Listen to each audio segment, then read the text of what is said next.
नमस्कार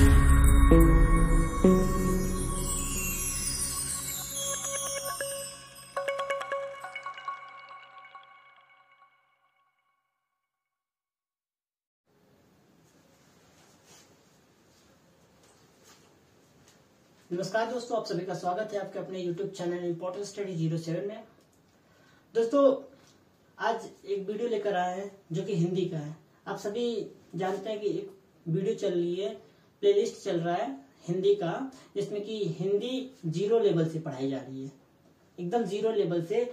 0 लेवल का मतलब वर्ण से पढ़ाया जा रहा है कि वर्ण आखिर होता क्या है, वहां से हम लोग हिंदी को स्टार्ट किए हैं।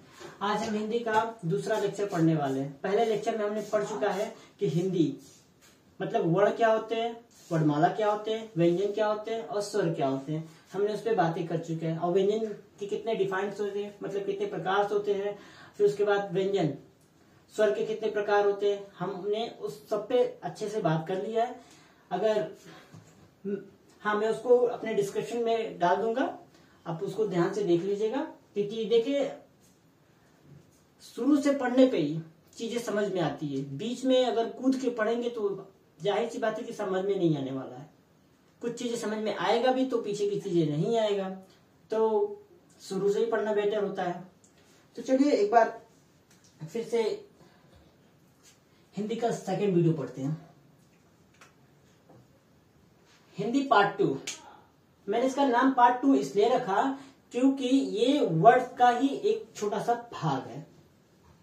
मैंने वर्ड बता चुका है, वर्ड का दूसरा भाग ही है। आखिर जो वर्ड है वो कितने भागों में डिवाइड किए गए हैं।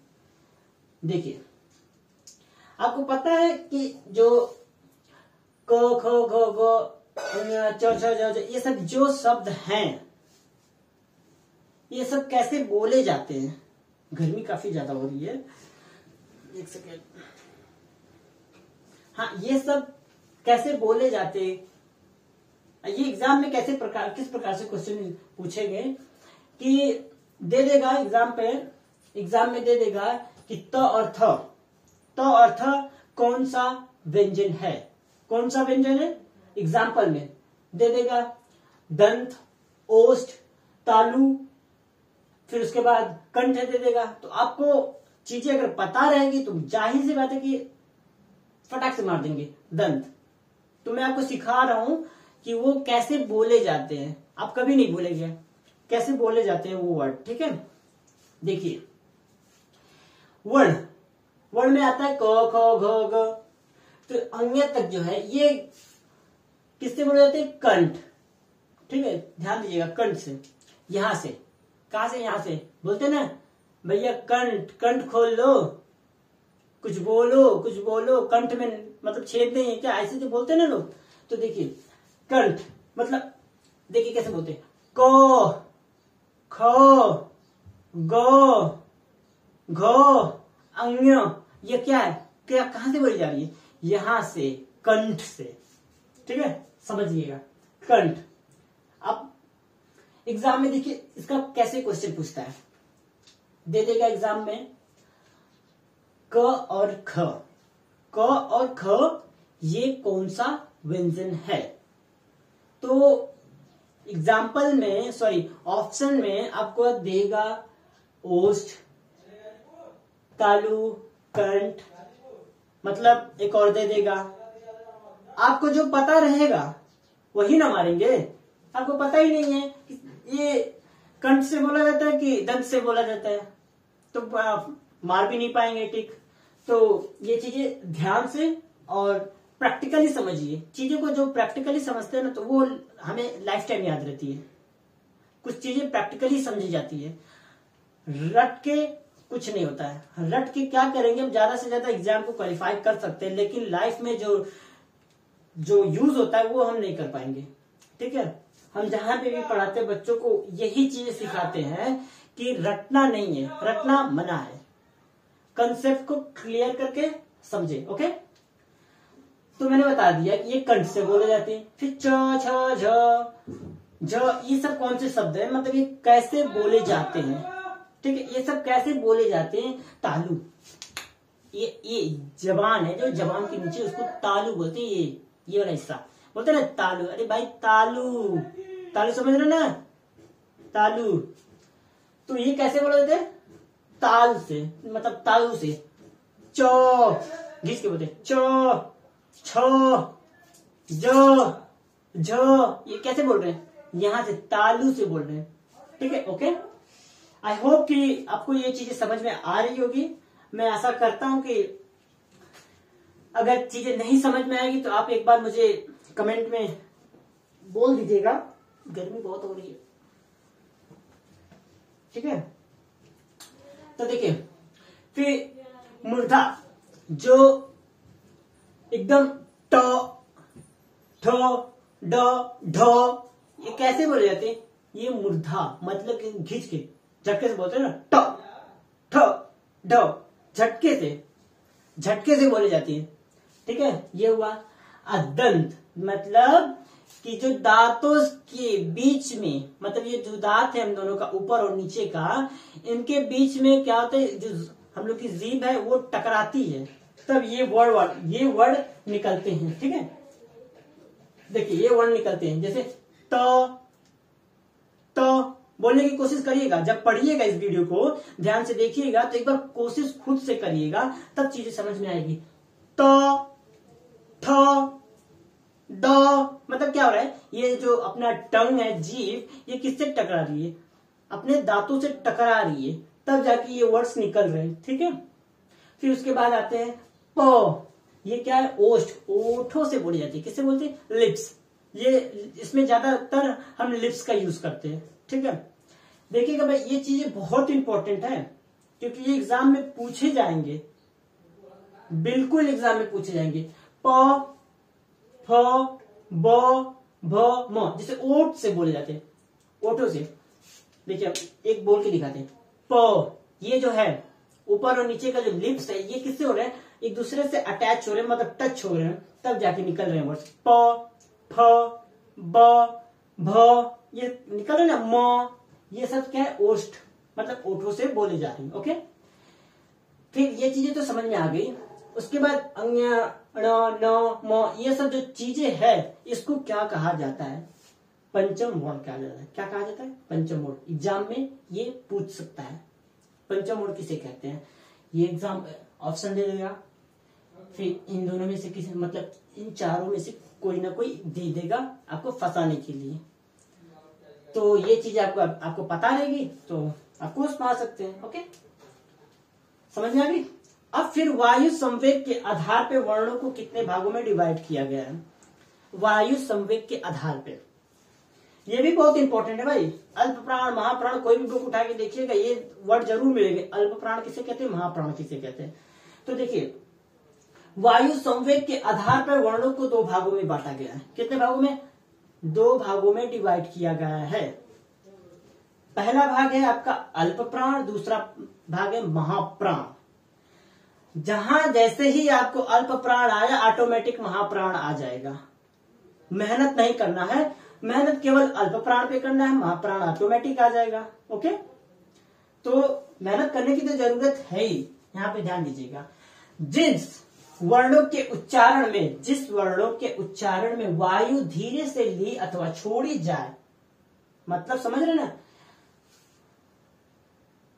धीरे से ली जाए अथवा छोड़ी जाए, उसे अल्प प्राण कहते हैं। जैसे कुछ वर्ड्स होते हैं ना बोलने में, जिसमें धीरे से वायु ली जाती है और छोड़ी जाती है। हल्के से लेना और छोड़ना, ये क ख ग जो हम जब पढ़ते हैं तो ये क्या हम लोग का ना एक तरफ से व्यायाम भी हो जाता है। किसका व्यायाम हो जाता है? हम लोग शरीर का थोड़ा सा व्यायाम हो जाता है। तो देखिए, अल्प प्राण, जिन वर्णों के उच्चारण में वायु धीरे से ली अथवा छोड़ी जाए उसे अल्प प्राण कहते हैं, मतलब धीरे से लेना और छोड़ना। अब धीरे से लेने छोड़ने पे अब कौन से वर्ड्स ऐसे हैं जो हमें समझ में आए, जो धीरे से ली जाए छोड़ी जाए? तो देखिए, प्रत्येक, केवल म तक की हम बात कर रहे हैं, प्रत्येक फर्स्ट एंड थर्ड फिफ्थ, जो पहला वाला होता है वर्ण, पहला वाला और तीसरा वाला और पांचवा वाला, ये हमेशा क्या होंगे? हमेशा ये धीरे से वायु को लेंगे और धीरे से छोड़ेंगे, धीरे से लेंगे, धीरे से छोड़ेंगे, ऐसे चीजें हैं।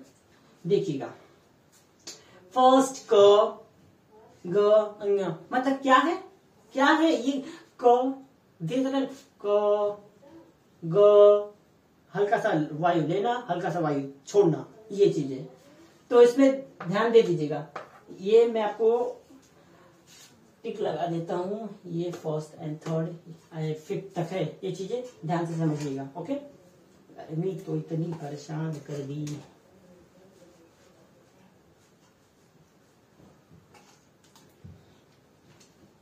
तो ठीक है, ये चीजें समझ में आई। जस्ट महाप्राण है, सेम वही महाप्राण है। महाप्राण क्या है, महाप्राण में भी वही चीजें है। महाप्राण बोलता है वायु तेजी से ली जाए, इसमें धीरे से ली जा रही थी, उसमें तेजी से ली जाएगी, धीरे से छोड़ी भी जा रही थी, इसमें तेजी से छोड़ी भी जाएगी, सेम है। महाप्राण किसे कहते हैं, वायु जिसमें जिन वर्णों के उच्चारण में वायु तेजी से ली जाए और तेजी से छोड़ी जाए, उसको क्या कहते हैं, महाप्राण कहते हैं।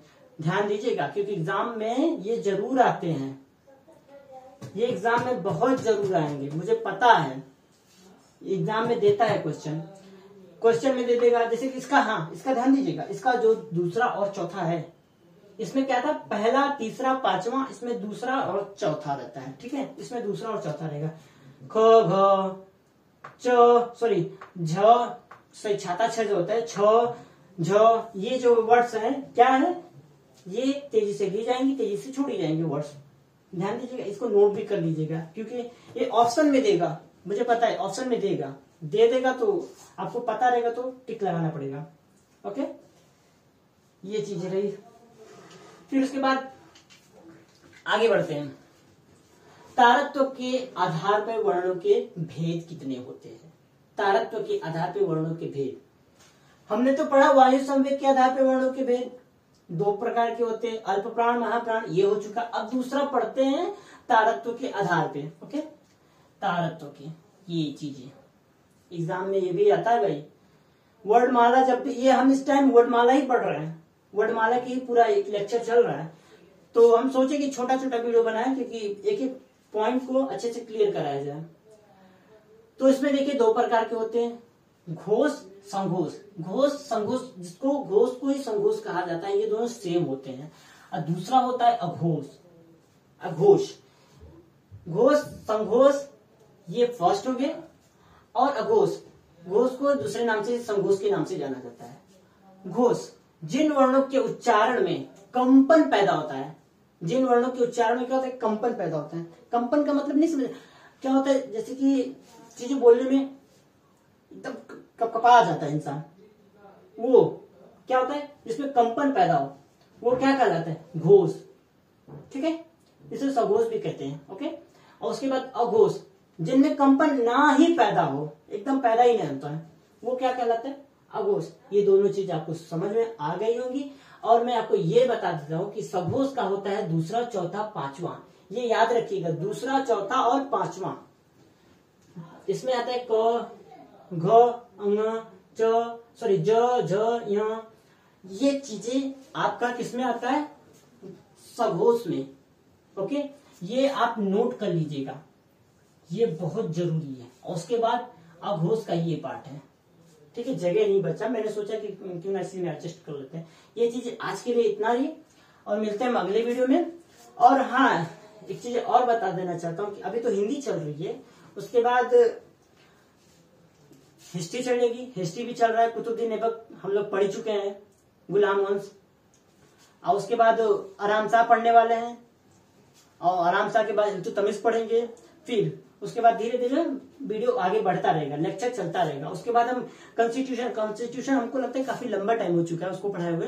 कॉन्स्टिट्यूशन भी चलेगा। कॉन्स्टिट्यूशन में थोड़ा सा प्रॉब्लम आ रहा था मुझे, मेरा भाई है नहीं, वो साथ में रहता तो थोड़ा सा वीडियो बनाने में हेल्प करता, तो वो है नहीं इस टाइम। तो ये चीजें रही, आपको अगले वीडियो में मिलते हैं, तब तक के लिए नमस्कार।